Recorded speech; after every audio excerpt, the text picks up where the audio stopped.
3, 2, 1.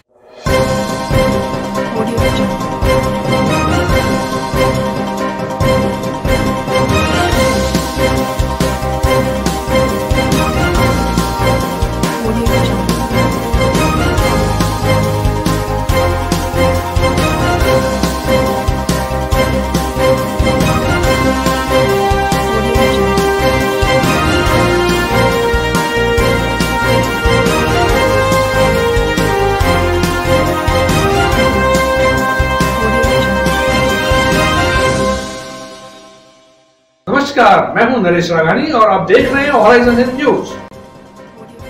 ऐतिहासिक आना सागर झील में बने टापू पर फंसे लोगों को किया रेस्क्यू। एसडीआरएफ की टीम के बचाव दल ने टापू पर फंसे लोगों को सुरक्षित बचाया। अजमेर की ऐतिहासिक आना सागर झील में शुक्रवार सुबह कुछ ग्रामीणों के टापू पर फंसे होने की सूचना पर एसडीआरएफ की टीम को कंट्रोल रूम पर सूचना मिलते ही जिला प्रशासन व एसडीआरएफ की रेस्क्यू टीम अपने दल बल के साथ आना सागर झील पर पहुंच गई और बचाव कार्य शुरू कर दिया। दरअसल आपदा के समय एसडीआरएफ का बचाव दल किस तरह से ऑपरेशन को अंजाम देता है, यह रेस्क्यू उसी की मॉक ड्रिल थी, जिसे परखने के लिए एसडीआरएफ के कमांडर आईपीएस पंकज चौधरी आना सागर झील पर मौजूद रहे। कमांडर पंकज चौधरी के आना सागर पहुंचने पर एसडीआरएफ के जवानों ने सलामी दी। इसके बाद शुरू हुआ मॉक ड्रिल। चौधरी ने कहा कि आपदा के समय कम वक्त में ज़्यादा लोगों को सुरक्षित बचाना ही एसडीआरएफ का ध्येय और कर्तव्य होता है। इसके लिए उपकरणों से ज़्यादा हौसले की ज़रूरत होती है। फोर्स के जवान अपनी पूरी क्षमता और साहस के साथ ये प्रदर्शित कर रहे हैं। उन्होंने मॉक ड्रिल देखने के बाद जवानों की हौसला अफजाई करते हुए उन्हें और भी अभ्यास और प्रशिक्षण की ज़रूरत बताई। गौरतलब है कि एसडीआरएफ के कमांडर आईपीएस पंकज चौधरी अपने 2 दिवसीय दौरे पर अजमेर पहुंचे हैं, जहां उन्होंने गुरुवार को नारेली स्थित एसडीआरएफ बटालियन का निरीक्षण किया, तो वहीं शुक्रवार को आना सागर झील में रेस्क्यू ऑपरेशन की मॉक ड्रिल का जायजा लिया।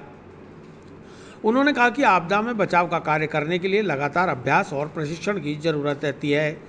इसमें उपकरणों का भी काफ़ी महत्व होता है। वहीं हौसले और हिम्मत के साथ हर परिस्थिति में एसडीआरएफ के जवान अपना 100% रिजल्ट दें, ऐसी उम्मीद की जाती है।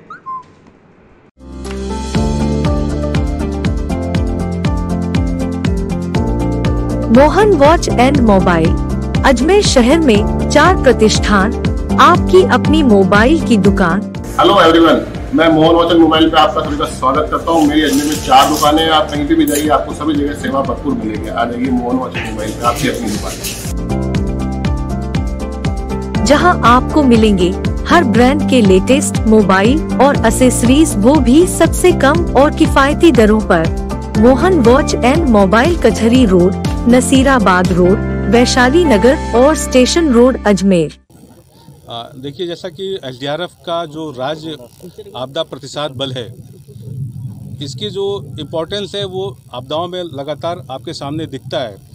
कल का जो इंस्पेक्शन था वो हमारी टीम की जो व्यवस्था है, जो हमारी जो इक्विपमेंट्स वगैरह है, उनका जो जवानों का जो आवास है, जवानों का जो बैरक है, जवानों का जो मैस है, जो आधारभूत संरचना है, उसका निरीक्षण किया गया। उसके बाद आज जो डेमो आपने देखा, इस डेमो में प्रयास हुआ कि हमारा जो जवान है वो कितना अभ्यस्त है, कितनी प्रैक्टिस है, वो जो भी इक्विपमेंट्स को मुख्यालय के द्वारा पीएसक्यू लेवल पे उसको आधुनिक उपकरण प्रदान किए जा रहे हैं, उन उपकरणों का कितना वो सदुपयोग कर पा रहा है। जैसा कि कल की भी निरीक्षण में निकल के आया कि सिर्फ बाढ़ से रिलेटेड ही एसडीआरएफ का महत्व नहीं है।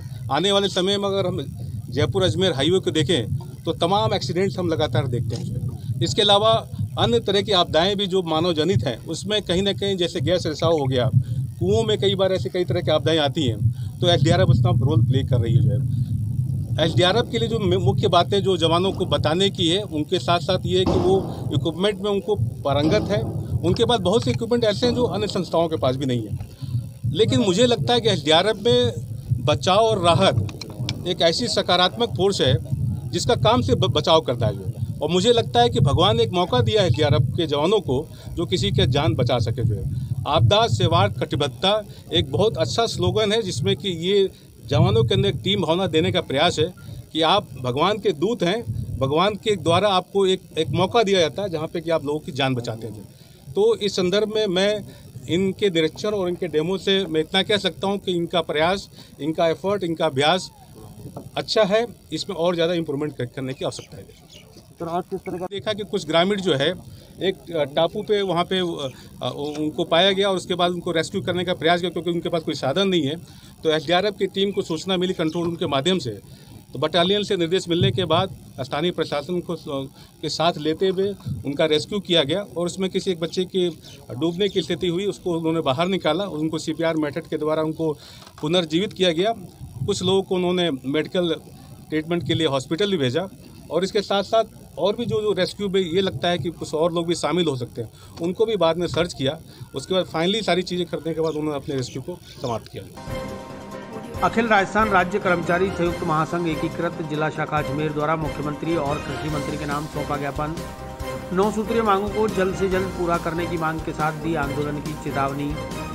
अखिल राजस्थान राज्य कर्मचारी संयुक्त महासंघ एकीकृत जिला शाखा अजमेर के जिलाध्यक्ष कांति कुमार शर्मा के नेतृत्व में जिला कलेक्टर को 9 सूत्रीय मांग पत्र मुख्यमंत्री व कृषि मंत्री के नाम सौंपा गया। जिलाध्यक्ष कांति कुमार शर्मा ने बताया कि सरकार कृषि विभाग के अधीन कृषि पर्यवेक्षकों की 9 सूत्रीय वाजिब मांगों पर शीघ्र निर्णय ले। प्रमुख मांगों में अतिरिक्त कार्य भत्ता, हार्ड ड्यूटी अलाउंस, स्टेशनरी भत्ता, मोबाइल रिचार्ज भत्ता, कृषि पर्यवेक्षकों का नाम बदलकर कृषि अधिकारी ग्राम विकास किया जाए जैसी 9 मांगों को शीघ्र पूरा नहीं किया गया तो कृषि पर्यवेक्षक प्रदेश भर में आंदोलन पर उतर जाएंगे, जिसकी जिम्मेदारी सरकार की होगी।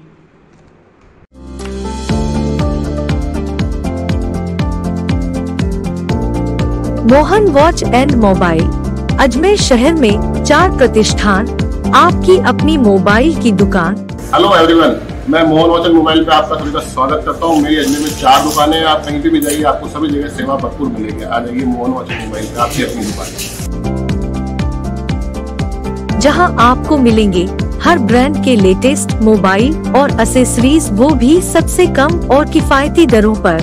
मोहन वॉच एंड मोबाइल कचहरी रोड, नसीराबाद रोड, वैशाली नगर और station road Ajmer.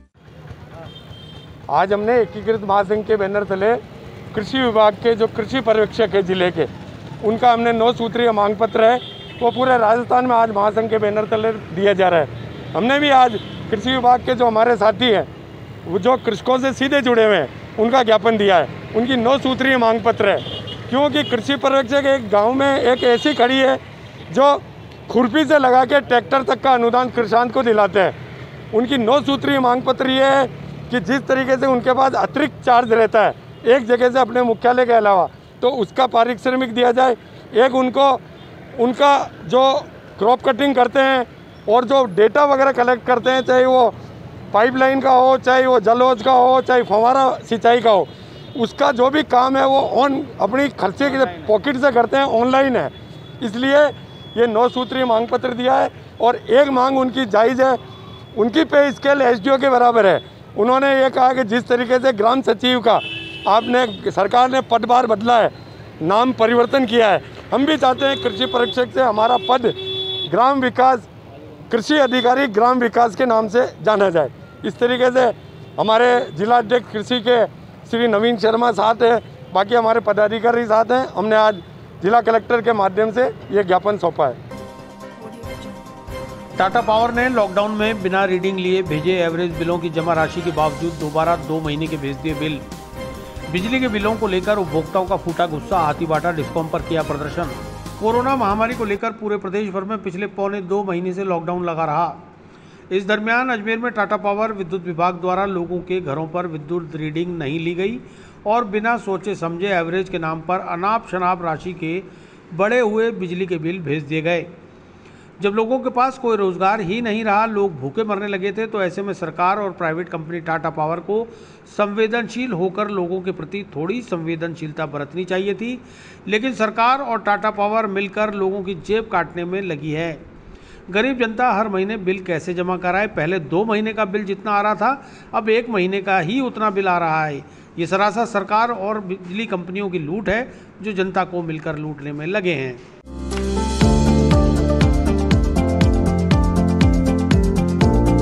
Mohan watch and mobile Ajmer शहर में 4 प्रतिष्ठान, आपकी अपनी मोबाइल की दुकान। हेलो एवरीवन, मैं मोहन वाचन मोबाइल पे आपका सभी का स्वागत करता हूँ। मेरी अजमेर में 4 दुकानें हैं। आप कहीं भी जाइए, आपको सभी जगह सेवा भरपूर मिलेगी। आ जाइए मोहन वाचन मोबाइल पे आपकी अपनी दुकान, जहां आपको मिलेंगे हर ब्रांड के लेटेस्ट मोबाइल और एसेसरीज, वो भी सबसे कम और किफायती दरों पर। मोहन वॉच एंड मोबाइल, कचहरी रोड, नसीराबाद रोड, वैशाली नगर और स्टेशन रोड, अजमेर। वाले ने कि अजमेर की आम जनता पब्लिक परेशान है। ये कह रहे हैं कि लॉकडाउन में हमने बिल भेजे, हम रीडिंग नहीं ले रहे हैं। क्यों भाई रीडिंग क्यों नहीं ली तुमने? बिल क्यों भेजा हमारे घर पे? जब तुम रीडिंग नहीं लेने आए तो बिल क्यों भेजा हमारे घरों में? आज हम पैसा कहाँ से लेके? हमें 6-6 महीने से घर बैठे हैं, 2-2, 3-3 साल से घर बैठे हैं, मजदूरी नहीं है लोगों के पास। और ये बदमाशी लोग करके यहाँ बदमाशी कर रहे हैं। लोग आते हैं अपनी मनमानी करो, भाग जाओ, निकलो बाहर। क्यों निकले भाई? हम पैसा देते हैं। हम यहाँ पे क्या बिल आया आपका? बिल हमारा 2800 रुपये, जबकि 1600 रुपये बिल, मेरा 1100 रुपये बिल आया। बिल अगले महीने का आपने भरा? ये भर दिया मैंने अगले महीने का बिल। ये और ये इसके बाद में 2700-2800 रुपये का मेरा बिल भेज दिया। क्यों भेजा भाई इन्होंने? भरने के बाद भी भेजा। उसके भरने के बाद ही बिल भेजा है ना। ये भरने के बाद, ये भरने के बाद बिल भेजा है मेरा। ये बदमाशी नहीं है। लोग क्या बताओ? ये मेरे हर महीने बिल का दिया। पहले 2 महीने में बिल आता था तो भी इतना नहीं। अब हर महीने में बिल आया तो मैंने चौथे महीने में मैंने 2075 रुपये भरे। फिर पाँचों महीने के अंदर मैंने 3400 रुपये भरे। छठे महीने के अंदर मैंने 21 तारीख को 3500 रुपये भरे। और अभी छठे महीने में वापस 4500 रुपये मेरे बिल आ गया। मतलब हर महीने मेरे बिल बढ़ता हुआ आ रहा है। रीडिंग का पता नहीं है, रीडिंग का पता नहीं है कब कौन रीडिंग लेता जाता है, कुछ नहीं मालूम। और अभी बोलने आ रहे हैं तो बोला हम बिजली का पैसा कम नहीं करेंगे। तो रीडिंग किस हिसाब से बिल ले रहे हैं? रीडिंग तो बताओ। बिना रीडिंग, बिना मीटर चेक कर रहे बिल कैसे भेज रहे हैं? मोदी जी ने हर चीज, हर सरकारी मामले को प्राइवेट में डाल दिया, ठेके पे दे दिया। तो इसका मतलब गरीब आदमी मारा जाए? ठेके पे ठेकेदार मनमानी करता रहे, 2000, 5000, 8000 बिल भेजता रहे गरीब आदमी। एक तो मोदी ने धंधे बंद कर रखे, खाना पीने को कुछ है नहीं, ऊपर से बिल भरते रहो। फिर बोलता है कि हम बिल कम नहीं करेंगे। क्यों? आज यहाँ आए हम मिलने। मैं बिल की वजह से आई हूँ। अभी 21 तारीख को छठे महीने को मैं बिल भर के गई 3500 रुपये। छठे महीने को वापस मेरे 4500 रुपये आ गए। तो बोला 15 दिन में मेरे बिल आ गया। तो महीना भी कहाँ रहा? तो कहाँ से भरे हम? क्या बात हुई आपकी? अभी तो बिचारे बोल रहे हैं, साहब बोल रहे हैं हम तो बिल कम नहीं करेंगे। जो दिया है वो भरना पड़ेगा, चाहे 15 दिन में भरो, चाहे 10 दिन में। जो बिल आएगा बार बार आएगा, आपको भरना ही पड़ेगा। क्यों?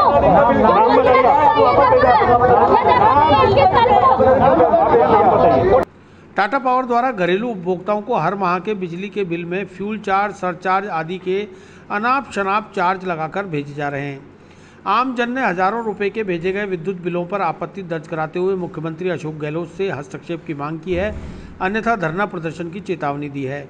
मना कर रहे हैं, बोले नहीं होगा, जितना आएगा उतना भरना पड़ेगा, 10 दिन का हो या 15 दिन का हो, ऐसे बोल रहे हैं। और मतलब ज़्यादा से ज़्यादा देते जा रहे हैं। मतलब पहले 250 रुपये आए, फिर 250 रुपये आए, फिर 350 रुपये आए, फिर 235 रुपये आए, और अभी 700 रुपये दे दिए इन्होंने हमारे। खाली सिर्फ एक बल्ब पर वो पंखा चलता है बस, और उसके अलावा कुछ भी नहीं। देखो फिर जोड़ के भेज दिया, जमा कराया हुआ है पिछले महीने का। ये फिर 1900 रुपये जोड़ के भेज दिया। आपकी लॉकडाउन में शॉप बंद थी, फिर भी बिल जोड़ के भेजा इन्होंने 1900 रुपये। अच्छा, सबके साथ बोलो भाई, दिखाओ, निकालो, बाहर निकालो। ये जोड़ के देखो, सीधे मेरे पास क्या बोल रही है? ये बोल रहे बोले कि बिल जमा कराना पड़ेगा तुम्हारे को। जोड़ा एडिटिंग पड़ेगा, अभी शॉप बंद थी, पूरा लॉकडाउन में शॉप बंद है, बिजली जलने का काम नहीं है।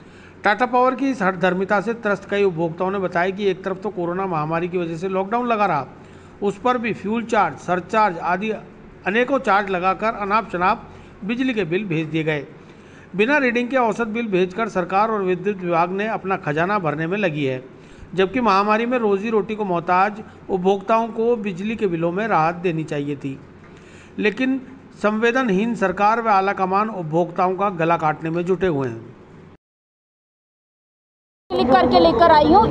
इसमें 24-13 रीडिंग आई है और इसमें हमको रीडिंग दी है 24-50। मुझे समझ में नहीं आता है क्या देख के ये रीडिंग देते हैं। कुछ तो पब्लिक है ना, कुछ तो फिर भी ये यहाँ पे आते हैं तो बोलते हैं वेट करो, वेट करो। अभी सुबह से हम यहाँ पे वेट कर रहे हैं, अंदर जाएंगे, बोले भीड़ भड़का मत करो।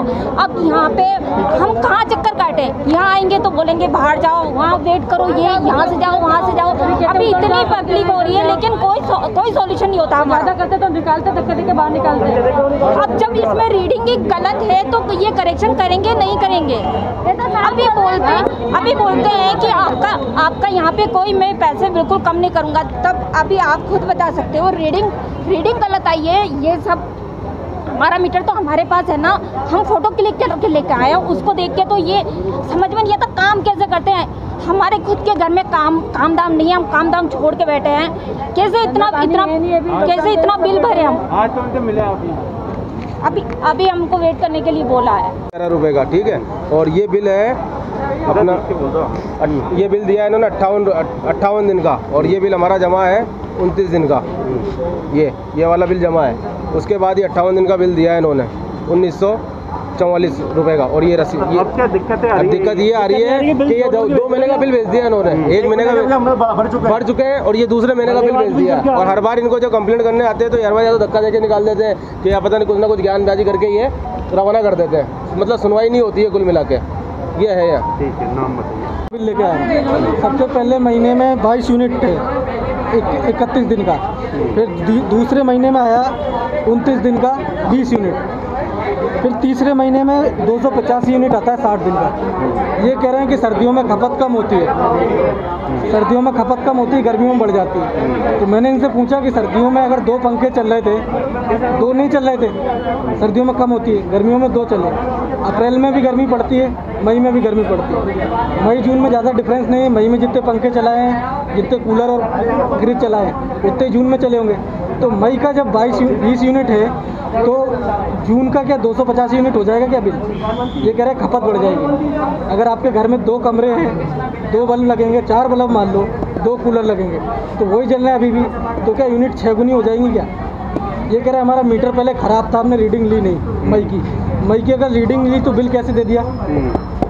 वो कह रहे हमने वो अंदाजे से दिया था, उसको माइनस कर दिया, तो एकदम 250 यूनिट हो जाएगा क्या किसी का बिल? यहाँ मिलने पे कोई संतोषजनक जवाब नहीं है। सिर्फ ये गणित समझा रहे हैं कि हमने कंप्यूटर पे ये रीडिंग ली, इससे माइनस कर दिया आपका पुराना बिल, आपको ये जमा करना पड़ेगा। हम कुछ नहीं करते। तो क्या अंदर टाटा पावर की लापरवाही है? टाटा पावर पूरी लापरवाही इसमें, और कुछ नहीं है, मनमर्जी चल रही है और कुछ नहीं। जब आप कस्टमर को सेटिस्फाइड नहीं कर पा रहे हो, हम अपना सारा काम छोड़ के यहाँ लाइन में लग रहे हैं 2 घंटे, उसके बाद भी आप गणित समझा रहे हो। कॉमन सेंस की बात है, आपका हर महीने 20 यूनिट आ रहा था सर्दियों में, अप्रैल आई 22 यूनिट हो गए, 2 यूनिट बढ़े, तो 22 दूनी 44 हो जाएगा, 80 हो जाएगा, 285 तो नहीं होगा। तो ये बिल आया लगभग 2000 रुपये बिल आया। पुष्कर पुलिस ने दुष्कर्म व हत्या प्रकरण में 60 घंटे में चार्जशीट पेश कर बना डाला इतिहास। पुष्कर में नाबालिग से बलात्कार कर हत्या करने वाले दुष्कर्मी हत्यारे को 12 घंटे में गिरफ्तार कर 60 घंटे में पेश की चार्जशीट। पुष्कर के नजदीकी गांव होकरा की 11 वर्षीय नाबालिग के साथ दुष्कर्म के बाद हत्या करने के गिरफ्तार आरोपी के खिलाफ पुष्कर पुलिस ने मात्र 60 घंटे में अदालत में चार्जशीट पेश कर इतिहास रच डाला। पुष्कर पुलिस ने मात्र 12 घंटे में आरोपी सुरेंद्र उर्फ सुंदर उर्फ संतू को गिरफ्तार करने में कामयाबी हासिल कर ली थी। वहीं पुलिस अधीक्षक के निर्देश पर तत्परता दिखाते हुए चार्जशीट भी मात्र 60 घंटे में पेश कर दी गई। गौरतलब है कि मामले में सोशल मीडिया पर मिली धमकियों के चलते पुष्कर पुलिस ने कड़ी सुरक्षा व्यवस्था के बीच आरोपी युवक की पेशी वर्चुअल माध्यम से जिला एवं सत्र न्यायालय संख्या 2 की पॉस्को अदालत में कराई थी। आरोपी सुरेंद्र उर्फ सुंदर और संतू के खिलाफ आज विशेष न्यायालय संख्या 2 की पॉक्सो कोर्ट में पुष्कर पुलिस की ओर से वृत्त अधिकारी ग्रामीण पार्थ शर्मा व पुष्कर थाना अधिकारी राजेश मीणा के द्वारा चार्जशीट पेश की गई। चार्जशीट में 27 गवाह बनाए गए हैं। लोक अभियोजक रूपेंद्र परियार ने बताया कि आरोपी को जल्द से जल्द फांसी की सजा हो, इसी मंशा के साथ पुष्कर पुलिस तत्परता दिखाते हुए कार्रवाई कर रही है।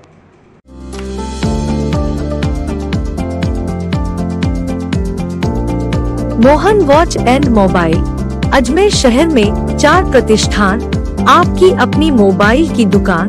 हेलो एवरीवन, मैं मोहन वॉच एंड मोबाइल पे आपका सभी का स्वागत करता हूँ। मेरी अजमेर में 4 दुकानें हैं, आप कहीं भी जाइए आपको सभी जगह सेवा भरपूर मिलेगी। आ जाइए मोहन वॉच एंड मोबाइल पे, आपकी अपनी दुकान, जहां आपको मिलेंगे हर ब्रांड के लेटेस्ट मोबाइल और एसेसरीज, वो भी सबसे कम और किफायती दरों पर। मोहन वॉच एंड मोबाइल कचहरी रोड, नसीराबाद रोड, वैशाली नगर और स्टेशन रोड अजमेर। देखिए, नाबालिग के साथ दुष्कर्म व हत्या के मामले में पुलिस ने बहुत ही तत्परता और तीव्र गति से कार्रवाई करते हैं मात्र 60 घंटे के अंदर माननीय न्यायालय श्री राजेश चंद्र जी गुप्ता पोक्सो 2 जज साहब की अदालत में आरोप पत्र पेश किया। पुलिस की ओर से प्रकरण के अंदर लगभग 27 गवाह बनाए गए हैं। अनलॉक में मिली राहत से व्यापारी नहीं है खुश। बाजारों का समय बढ़ाने की मांग का मुख्यमंत्री को भेजा फैक्स और ईमेल। शादियां बंद होने और गर्मी के चलते बाजारों में ठाले बैठे हैं व्यापारी। प्रदेश के मुख्यमंत्री अशोक गहलोत आज मंत्री परिषद की बैठक ले रहे हैं। उम्मीद जताई जा रही है कि कोरोना वायरस के संक्रमण की दर को देखते हुए कुछ पाबंदियां हटाई जाएंगी, कुछ छूट देने का निर्णय भी लिया जाएगा। इसी को लेकर अजमेर के बाज़ारों में भी व्यापारियों ने बाज़ारों को खोलने के समय को बढ़ाने व शादी ब्याह आदि पर लगी पाबंदियों को हटाने की मांग की है। इसके लिए मुख्यमंत्री के नाम फैक्स और ईमेल के जरिए अपनी बात पहुंचाई गई है। उम्मीद जताई जा रही है कि उनकी मंशा के मुताबिक मुख्यमंत्री कुछ व्यापारियों के हित वाला निर्णय लेंगे। क्या कहना है व्यापारियों का, आइए सुनते हैं उन्हीं की जुबानी।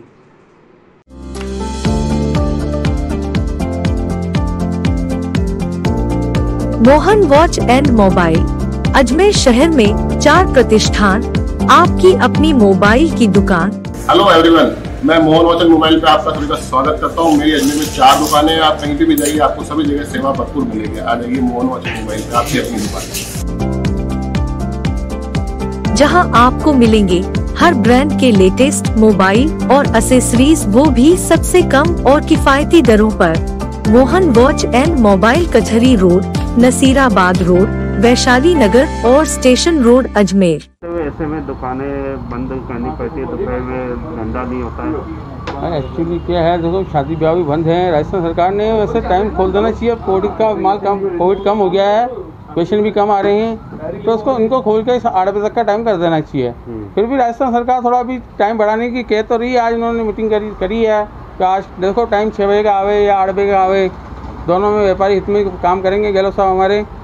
पर फिर भी थोड़ा क्या टाइम नहीं बढ़ाए, कारण भी थोड़ा सा ये हो गया है कि भाई कोविड से एकदम, या तो अभी थोड़ा बहुत खुल रहा है और या कोविड बढ़ जाएगा एकदम खोलने से, तो फिर एकदम ही पूरा लॉकडाउन करना पड़ेगा।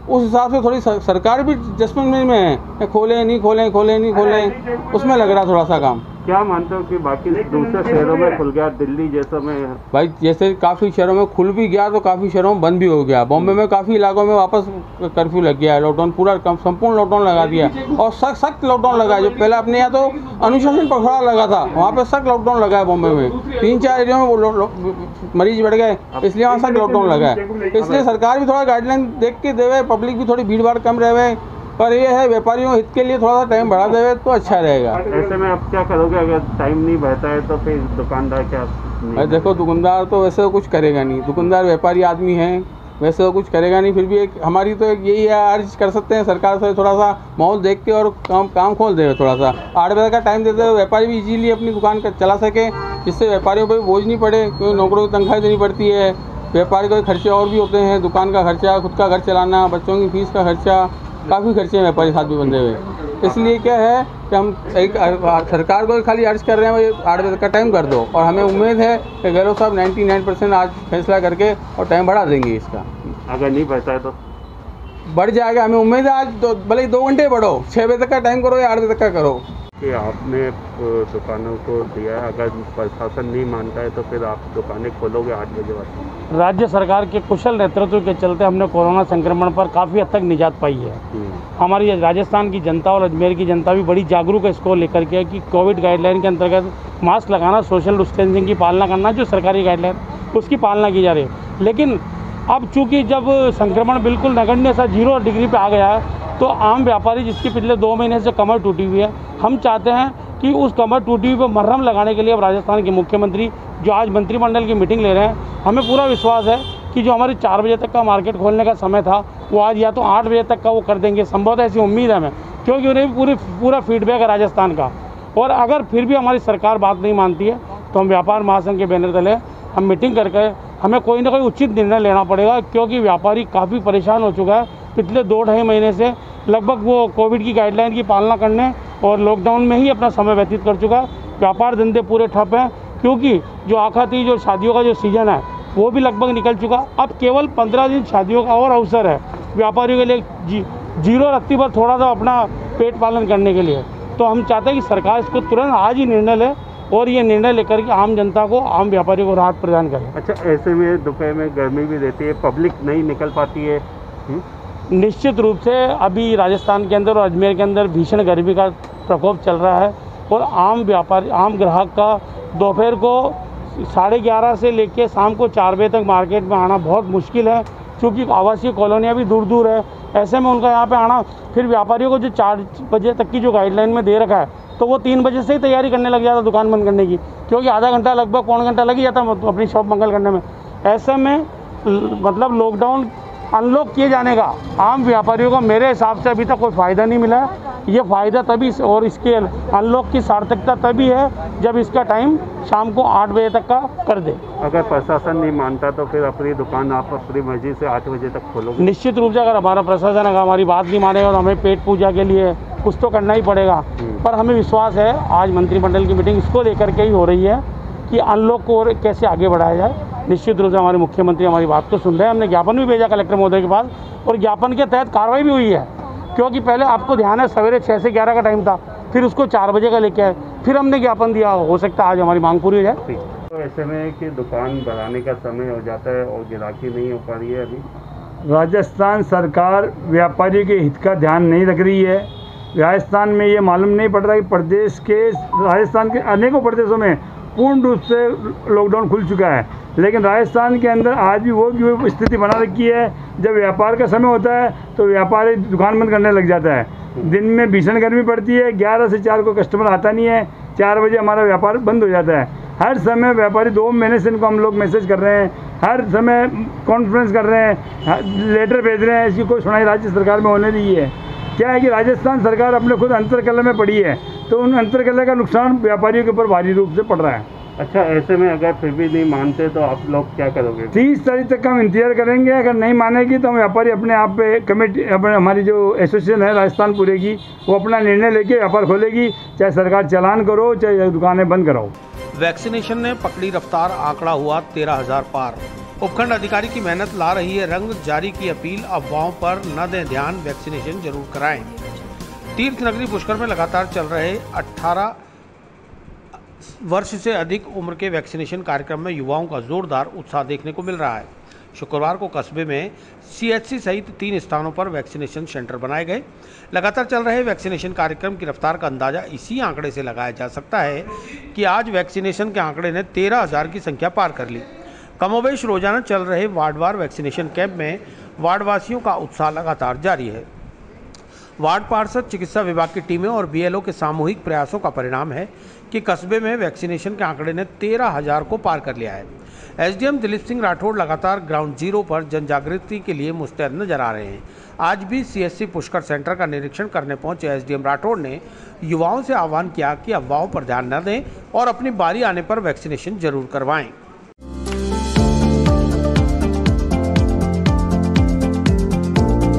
Mohan watch and mobile Ajmer शहर में 4 प्रतिष्ठान, आपकी अपनी मोबाइल की दुकान। हेलो एवरीवन, मैं मोहन वॉच एंड मोबाइल पे आपका सभी का स्वागत करता हूँ। मेरी अजमेर में 4 दुकानें हैं, आप कहीं भी जाइए आपको सभी जगह सेवा भरपूर मिलेगी। आ जाइए मोहन वॉच एंड मोबाइल पे, आपकी अपनी दुकान, जहां आपको मिलेंगे हर ब्रांड के लेटेस्ट मोबाइल और एसेसरीज, वो भी सबसे कम और किफायती दरों पर। मोहन वॉच एंड मोबाइल, कचहरी रोड, नसीराबाद रोड, वैशाली नगर और स्टेशन रोड, अजमेर। देखिए, अभी जो पहले 18+ और 45+ का अलग अलग वैक्सीनेशन हो रहा था, ये 21 जून के बाद में सबका एक ही कॉमन प्लेटफॉर्म हो गया है और किसी भी आयु वर्ग के लोग जो 18 वर्ष से अधिक हैं, चाहे वो फर्स्ट डोज हो चाहे सेकंड डोज हो, कहीं पे भी जाके अपना वैक्सीनेशन करवा सकते हैं। और जब से ये 18+ का वैक्सीनेशन शुरू हुआ, इवन हमने 45+ में भी ये किया था। हम वार्ड टारगेट कर रहे हैं, जैसे हमारे पुष्कर में 25 वार्ड्स हैं, तो उसमें से ऑलमोस्ट 10 वार्ड्स का ख़त्म हो चुका है और हर दिन हम वैक्सीन की अवेलेबिलिटी के हिसाब से एटलीस्ट 3 से 4 सेंटर पुष्कर टाउन में बनाते हैं। और जो भी ग्रामीण क्षेत्रों में PSC नांद और PSC कड़ेल के तत्वाधान में अलग अलग ग्राम पंचायतों के स्तर पे भी हम वैक्सीनेशन करवा रहे हैं। तो आज भी हमारे यहाँ पे 3 साइट चल रही है, एक यहाँ पे CSC में चल रही है, एक संस्कृत विद्यालय में चल रही है और एक रणछोड़ दास स्कूल में चल रही है। तो मेरा आप लोगों के माध्यम से लोगों से ये अपील है कि अभी भी बहुत सारे लोग कुछ मिसकंसेप्शन और भ्रांतियाँ लेके बैठे हुए हैं कि टीका लगाने से उनको कुछ नुकसान हो जाएगा या कुछ मेजर साइड इफ़ेक्ट्स हो जाएंगे, जबकि ऐसा कुछ है नहीं। हमने पहले भी एक रिटर्न में एक अपील 1-2 दिन पहले जारी की थी, उसमें क्वेश्चन आंसर फॉर्मेट में भी लोगों के भ्रांतियाँ और उनके जो डाउट्स थे उनको दूर करने के लिए प्रयास किए थे। तो इसी संदर्भ में मैं एक बार पुनः आप लोगों के माध्यम से ये आह्वान करना चाहूँगा, लोगों से अनुरोध करना चाहूँगा कि वो लोग जहाँ पर भी उनका वैक्सीनेशन साइट डिसाइड होती है और इवन जहाँ नहीं भी होती है तो वो जहाँ चाहें वहाँ पर भी आके और वैक्सीनेशन करवाएं, क्योंकि जब आप टीकाकरण करवाएंगे तभी इस कोविड संक्रमण से या इस महामारी से बच सकते हैं। और रिसेंटली हमने ये देखा भी है, जो सेकंड वेव आई थी वो बहुत ही ज़्यादा घातक थी, लेकिन उसमें भी हमने देखा जिन लोगों ने टाइमली टीकाकरण करवा लिया था उन लोगों के उतने सीरियस कंसर्न नहीं हुए थे और उसमें से मोर्टेलिटी रेट ऑलमोस्ट 0 थी। तो इसीलिए वेव 3 भी आने की संभावनाएं कुछ एक्सपर्ट जता रहे हैं। तो मेरा ये अनुरोध है आप लोगों से कि आप जल्द से जल्द अपने जो भी नियरेस्ट सेंटर होते हैं वहाँ पे आके और अपना टीकाकरण करवाएं, अपनी और अपने परिजनों की लाइफ को सेव करें। वार्ड के अंदर, वार्ड नंबर 15 के अंदर प्रति घर जा करके मैंने पब्लिक को बताया है कि आज वार्ड नंबर 15 का जो वैक्सीनेशन जो हॉस्पिटल के अंदर, राजकीय हॉस्पिटल में हो रहा है, कृपया ज़्यादा से ज़्यादा जो 18 से लेकर 44 के जो बच्चा रह गया हो, बच्ची रह गई हो, किसी की बहू रह गई हो, तो हम ये चाह रहे हैं कि कोई भी वार्ड के अंदर, ये वार्ड नंबर 15 तो आज है ही है, पुष्कर का कोई भी वार्ड का, चाहे वो 25 वार्ड में से किसी भी का भी वार्ड 18 से लेकर के जो 44 की उम्र का है, वो कोई भी व्यक्ति या कोई भी मेरी बहन या मेरा भाई कोई भी नहीं रहना चाहिए, क्योंकि टीका वैक्सीनेशन कराना बहुत ज़रूरी है। आपको अपनी जान बचाना बहुत ज़रूरी है। आप अपनी जान बचाएंगे, उसके साथ में आप दूसरे की जान बचा सकते हैं, क्योंकि टीकाकरण है तो आपको किसी भी हालत के अंदर कोरोना नहीं होगा, और कोरोना नहीं होगा तो आप दूसरे को कोरोना नहीं फैला सकते हो। हमारा सबसे पुष्कर की जनता से, मेरे वार्ड की जनता से तथा पुष्कर की जनता से यही निवेदन है क्रमबद्ध कि आप ज़्यादा से ज़्यादा वैक्सीनेशन करवाइए और आप सुरक्षित रहिए, अपने परिवार को सुरक्षित रखिए और अपने पुष्कर को सुरक्षित करिए। नंबर 16 से मैं पार्षद भी हूँ और नगर का वाइस चेयरमैन भी हूँ। इस नाते मैंने पूरे वार्ड के अंदर प्रत्येक घरों के अंदर जा करके 2-4 दिन से मेहनत करके करीब 90% से ऊपर वार्ड जनों के हम लगवा चुके हैं। 10%, 5% कुछ बचे हैं, उनके भी मैं आज सुबह सबके घर पे जाके मैसेज किया है कि आप लगाइए। अगर वैक्सीन लगाओगे तो आप बीमार हो सकते हो लेकिन मर नहीं सकते हो, इसलिए वैक्सीन ज़रूर लगाना चाहिए आदमी को। और वैक्सीन के लिए सबको मैं आतुर कर रहा हूँ, सबसे अपील करना चाहता हूँ कि वैक्सीन ज़रूर लगाए। अभी राज्य सरकार की ये स्कीम है, राज्य सरकार बहुत मेहनत कर रही है इसके अंदर, इसलिए वैक्सीन में आप भी पूरा सहयोग दीजिए। प्रत्येक वार्डवासी, मैं ये चाहता हूँ मेरे वार्ड का एक भी व्यक्ति बिना वैक्सीन का नहीं रहे। धन्यवाद। आपकी पूर्ण तैयारी, और हम पिछले 6 माह से हमेशा वैक्सीनेशन कर रहे हैं और आज तक हम 13,000 लोगों के पुष्करवासियों के वैक्सीनेशन कर चुके हैं। साथ ही उत्पन्न में कड़ेल और नान PSC पर भी वैक्सीनेशन जारी है, जिसमें भी अच्छा वैक्सीनेशन हो गया है। वैक्सीन अब डेली आ रहे हैं और सब निःशुल्क ही लग रहे हैं, कोई चार्ज नहीं। 18+, 45+, 60+, फर्स्ट और सेकेंड डोज 60+ के लगभग लग चुकी है। 45+ के अभी 84 दिन पूरे नहीं हुए, उनके नहीं लगे। 84 दिन जिनके पूरे हो गए, सेकेंड डोज भी लग चुकी है। अब तक हम 13,000 डोज लगा चुके हैं और ये वार्ड वाइज लगा रहे हैं। हर वार्ड के अंदर टीम भेजते हैं, यहाँ भी सरकारी स्कूल है और वहाँ वार्ड पार्षद जो है उनकी मदद से, BLO और PO की मदद से हम वैक्सीनेशन पूरा कर रहे हैं। सर, वैक्सीनेशन को लेकर के बहुत सारी की अफवाहें चल रही है, लोग डर रहे हैं, ऐसे में आप क्या कहना चाहेंगे? पुष्कर में मैंने इस तरह की कोई अफवाह नहीं सुनी है, लोग सब जागरूक हैं और जो एकाध लोग हैं उनको हमारी जो CHA टीम है, BLOs हैं, ये मोटिवेट कर रहे हैं। साथ में आशा और ICDS वर्कर भी अच्छा काम कर रहे हैं, मोटिवेट करके उनको लगवाया जा रहा है। जो दिव्यांग लोग हैं जो यहाँ तक सेंटर तक नहीं पहुँचते, उनके हमने घर घर जाकर भी वैक्सीनेशन किया। एक जगह 10 को इकट्ठा करके वैक्सीनेशन करके उनको घर पहुँचाया। 25 जून 1975 को लगाई गई इमरजेंसी के विरोध में भाजपा ने मनाया काला दिवस। पुष्कर उपखंड में भाजपाइयों ने काली पट्टी बांधकर जताया विरोध। पुष्कर भाजपा शहर मंडल ने अंबेडकर सर्किल पर एकत्रित होकर लोकतंत्र की हत्या के विरोध में काली पट्टी बांधकर नारे लगाते हुए प्रदर्शन किया। कार्यक्रम संयोजक मंडल महामंत्री एवं पार्षद रोहन बाकोलिया ने बताया कि 25 जून 1975 से 21 मार्च 1977 तक 21 महीने की अवधि में भारत में आपातकाल घोषित किया गया था।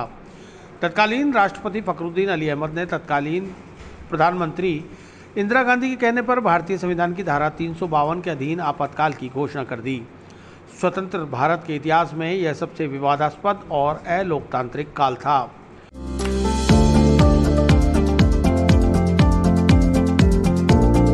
Mohan watch and mobile Ajmer शहर में 4 प्रतिष्ठान, आपकी अपनी मोबाइल की दुकान। हेलो एवरीवन, मैं मोहन वॉच एंड मोबाइल पे आपका सभी का स्वागत करता हूँ। मेरी अजमेर में 4 दुकानें हैं। आप कहीं पे भी जाइए, आपको सभी जगह सेवा भरपूर मिलेगी। आ जाइए मोहन वॉच एंड मोबाइल पे, आपकी अपनी दुकान,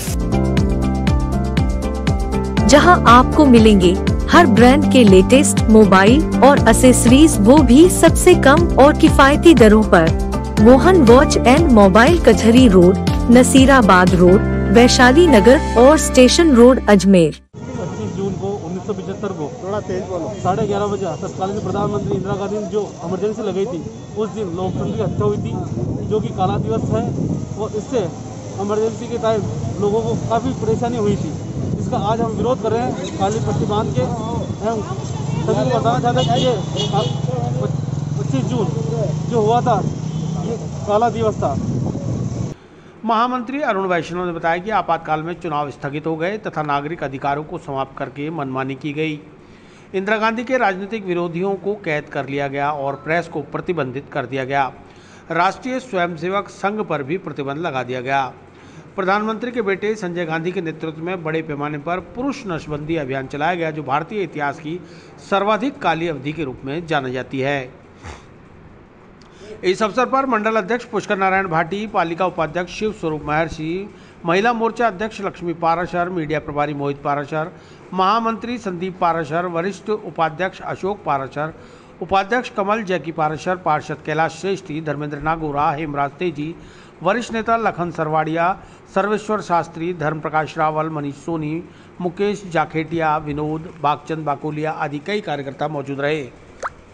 राजस्थान प्रदेश नेतृत्व के निर्देशानुसार, जैसा कि आपको पता है, भारत देश के अंदर स्वर्गीय इंदिरा गांधी ने 25 जून 1975 को अचानक रात को आपातकाल की घोषणा करके पूरे देश के नेताओं को नज़रबंद कर दिया, जेलों में डाल दिया और लोकतंत्र की हत्या की गई थी।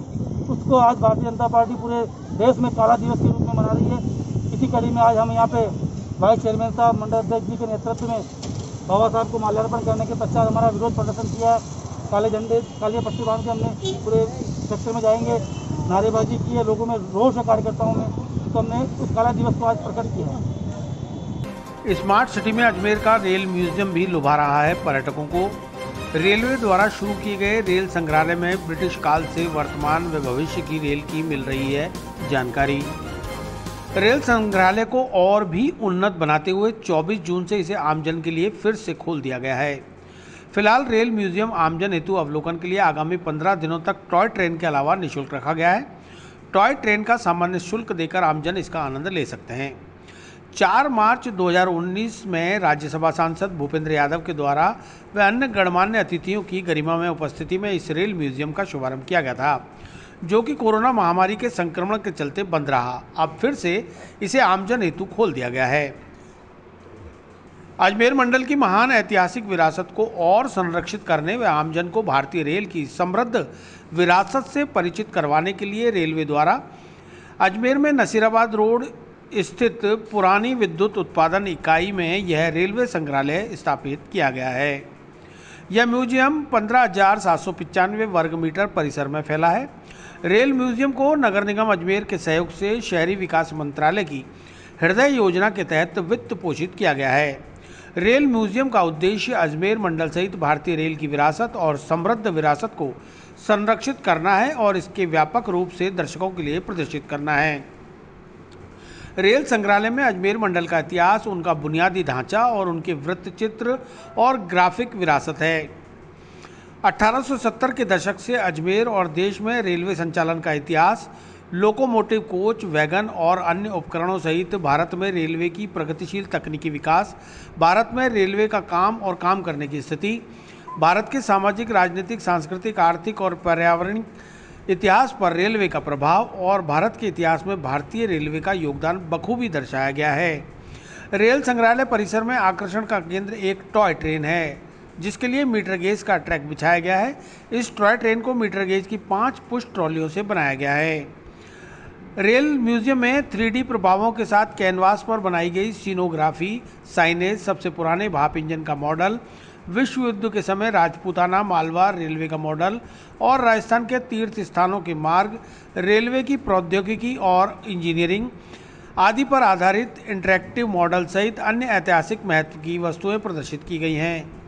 इसके इंडोर संग्रहालय में भी विभिन्न प्रकार की ऐतिहासिक कलाकृतियों को प्रदर्शित किया गया है, जैसे ग्लास केस के साथ वुडन टेबल, लकड़ी की मेज, लेथ मशीन, हाथ प्रेस मशीन, रोस्टेन, स्लॉट मशीन आदि का प्रदर्शन किया गया है, जिनके माध्यम से भारतीय रेल की विरासत का जानकारी मिलती है।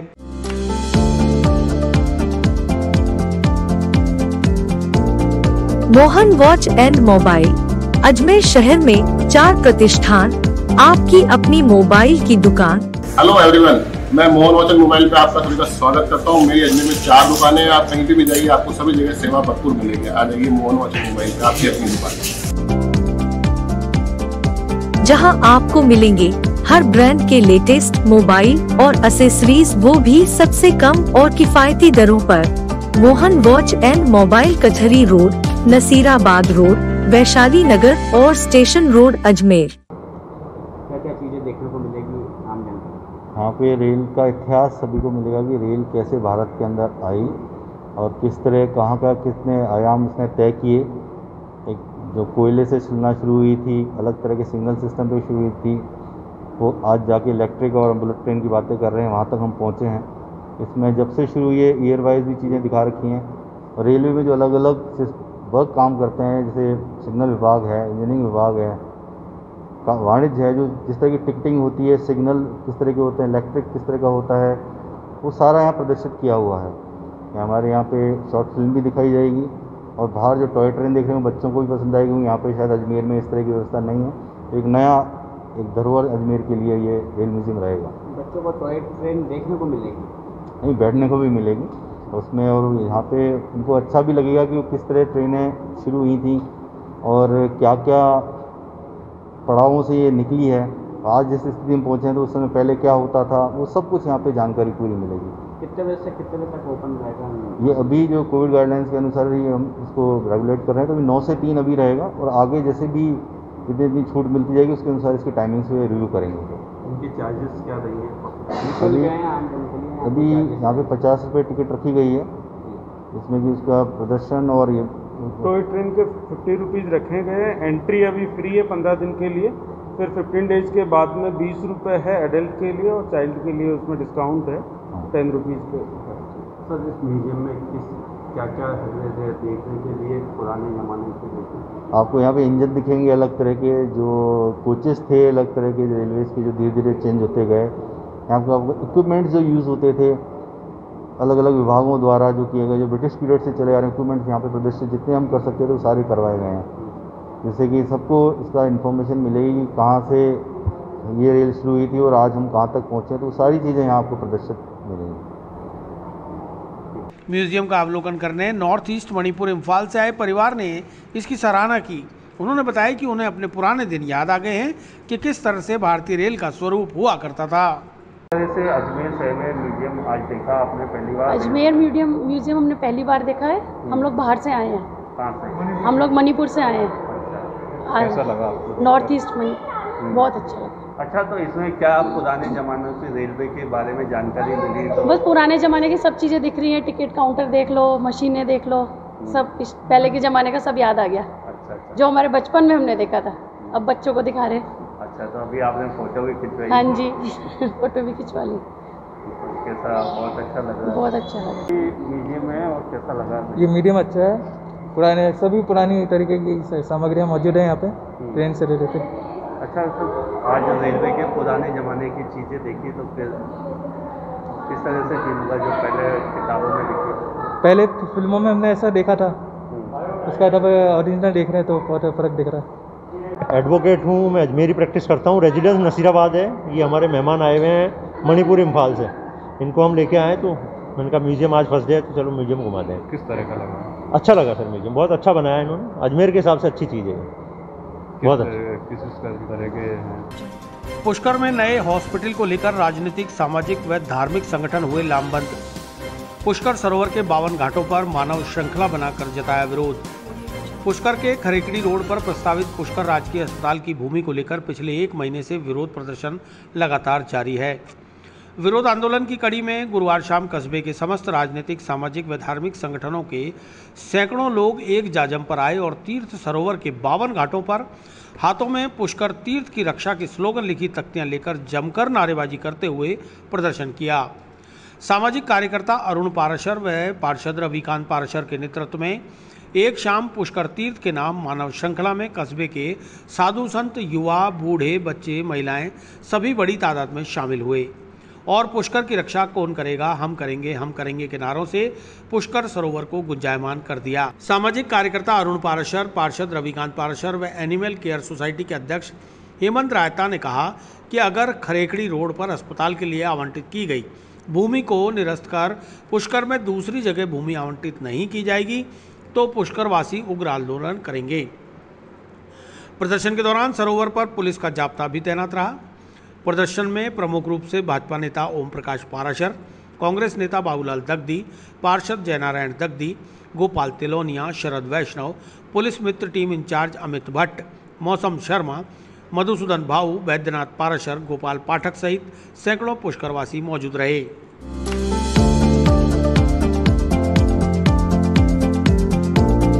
Mohan watch and mobile Ajmer शहर में 4 प्रतिष्ठान, आपकी अपनी मोबाइल की दुकान। हेलो एवरीवन, मैं मोहन वॉच एंड मोबाइल पे आपका सभी का स्वागत करता हूँ। मेरी अजमेर में 4 दुकानें हैं। आप कहीं भी जाइए, आपको सभी जगह सेवा भरपूर मिलेगी। आ जाइए मोहन वॉच एंड मोबाइल पे, आपकी अपनी दुकान,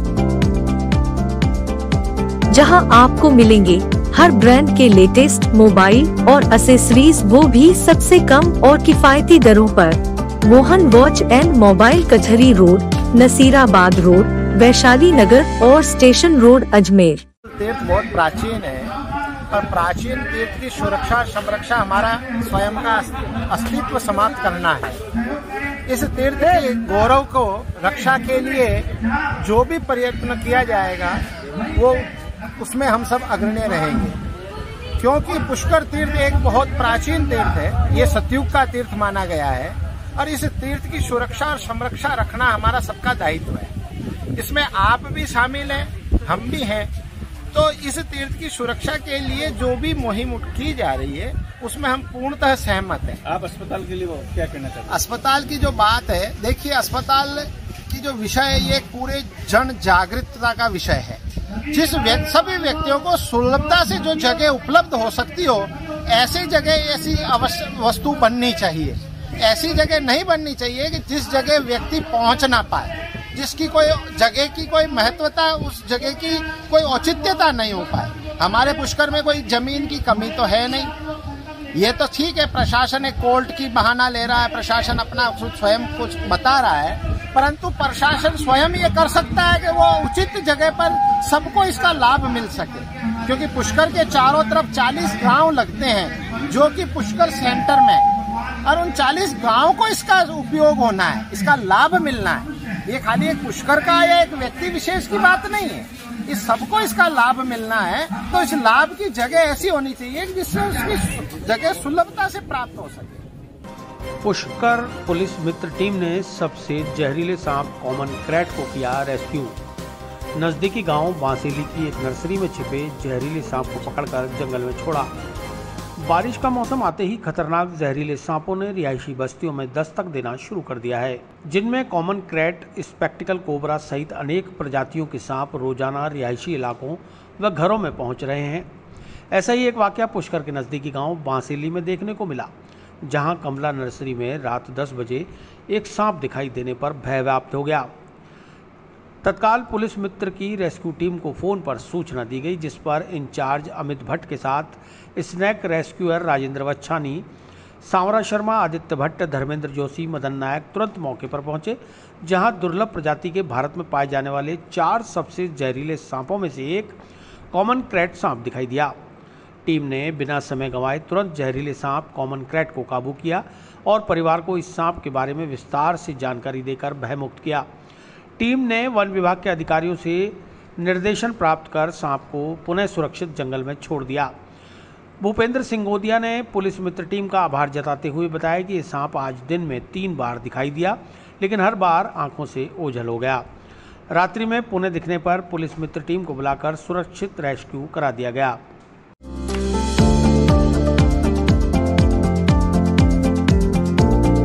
Mohan watch and mobile Ajmer शहर में 4 प्रतिष्ठान, आपकी अपनी मोबाइल की दुकान। हेलो एवरीवन, मैं मोहन वॉच एंड मोबाइल पे आपका सभी का स्वागत करता हूँ। मेरी अजमेर में 4 दुकानें हैं। आप कहीं भी जाइए, आपको सभी जगह सेवा भरपूर मिलेगी। आ जाइए मोहन वॉच एंड मोबाइल पे, आपकी अपनी दुकान, जहां आपको मिलेंगे हर ब्रांड के लेटेस्ट मोबाइल और एसेसरीज, वो भी सबसे कम और किफायती दरों पर। मोहन वॉच एंड मोबाइल, कचहरी रोड, नसीराबाद रोड, वैशाली नगर और station road, Ajmer. Pushkar team का धन्यवाद देना चाहता हूँ। आज बासली में कमला नर्सरी में एक बाथरूम के अंदर 5 फीट का जहरीला सांप पकड़ा था। तो यहाँ हमारे लेबर वगैरह रहती है, तो सुबह से 4-5 बार दिख चुका है। तो मैंने पुष्कर मित्र टीम को फ़ोन करके बुलाया रहा, उन्होंने सांप पकड़ा। इनके लिए तो बहुत बहुत धन्यवाद सर। अभी पुष्कर के नज़दीकी ग्राम में एक फ़ोन पे सूचना मिली थी कि कोई सांप आ गया है बाथरूम में। तो उसके लिए टीम पुलिस मित्र अपने साथियों के साथ वहाँ पहुँची और देखा कि एक कॉमन क्रेट जो भारत में सबसे जहरीले सांपों में एक आता है, उसका वो वहाँ पे था। उसको टीम पुलिस मित्र ने रेस्क्यू किया और सुरक्षित वन क्षेत्र में छोड़ दिया और आसपास जो परिवारजन थे उनको भयमुक्त करके राहत प्रदान करी। विस्तार से पढ़ने के लिए लॉग इन करें horizonn.com। सच के साथ।